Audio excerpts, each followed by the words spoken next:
Salam sejahtera tuan-tuan dan puan-puan yang amat dikasih.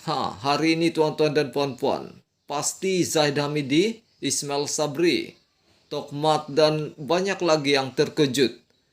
Begitu juga seluruh penyokong AMNO.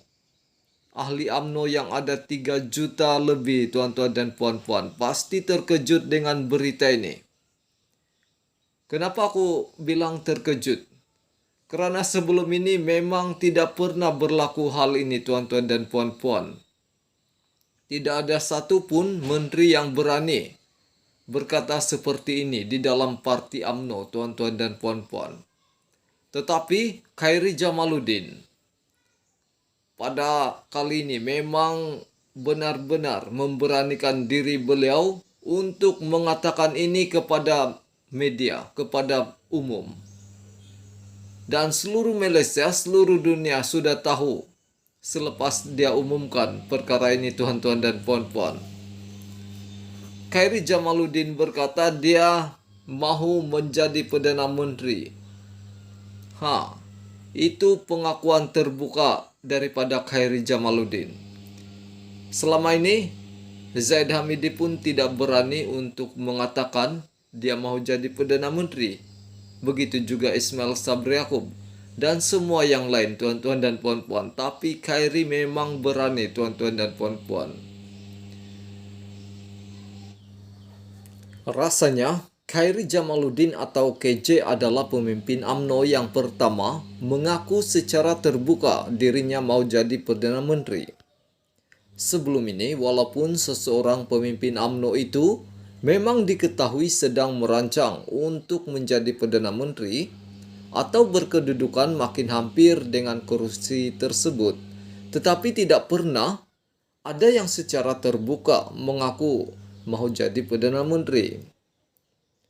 Secara umumnya, mereka masih berselindung atau malu-malu untuk mengakui mahu jadi Perdana Menteri. Ini karena risiko membuat pengakuan itu boleh menjadi senjata yang menikam karier sendiri akhirnya. Pakla atau Tun Abdullah Badawi ketika sudah memegang jawatan timbalan Perdana Menteri pun tidak pernah secara terbuka mengaku mahu jadi Perdana Menteri.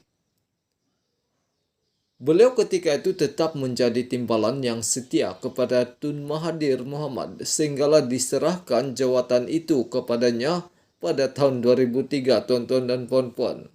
Begitu juga dengan semua Perdana Menteri yang lain. Sebelum sampai ke jawatan Perdana Menteri, tidak pernah mereka secara terbuka meluahkan keinginan dalam hati terhadap jawatan tertinggi itu.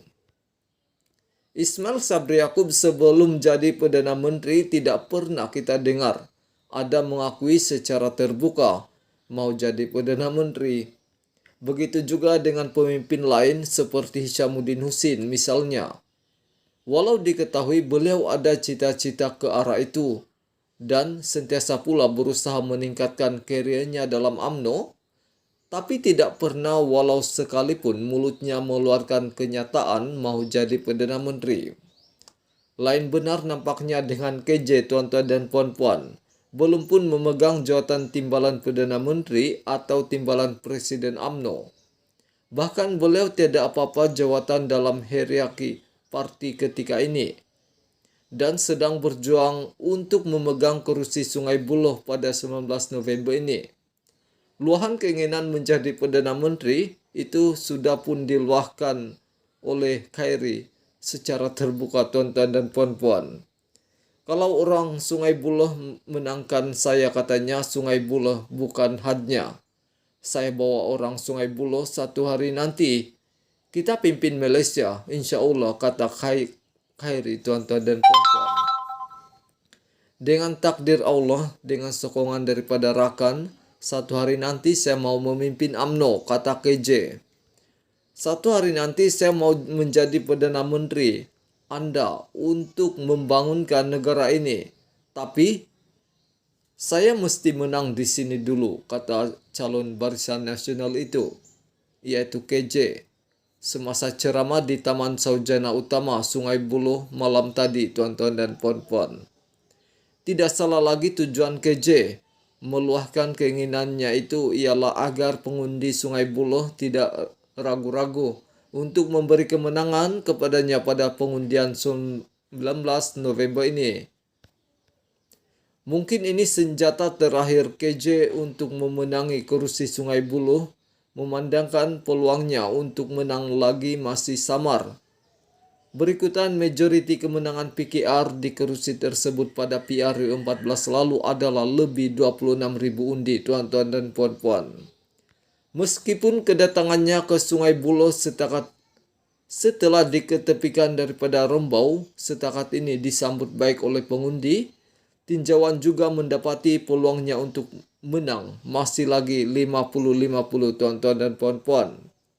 Kelebihan pencabarnya R. Ramanan daripada PKR selain beliau amat disenangi oleh penduduk tempatan, dua dun dalam Parlimen Sungai Buloh yaitu Kota Damansara dan Paya Jaras memang sedia dalam genggaman PKR setelah memenangi pada PRU 14 lalu.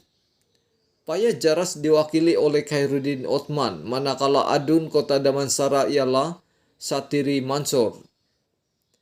Melalui dua adun berkenaan, usaha mendekati pengundi pasti lebih mudah bagi R. Ramanan dan ini suatu kelebihan buatnya berbanding Khairi Jamaluddin. Persoalan di sini apakah dengan pengakuan secara terbuka mau jadi Perdana Menteri itu boleh membawa keuntungan kepada KJ untuk memenangi kursi Sungai Buloh. Adakah pengundi Sungai Buloh boleh terpikat dengan perkara itu? Atau mungkinkah musuh dan pesaingnya dalam UMNO turut mengidam kursi Perdana Menteri akan mula berusaha memastikan kekalahan KJ di Sungai Buloh, tuan-tuan dan puan-puan? Ataupun adakah KJ akan digugurkan dari UMNO selepas ini?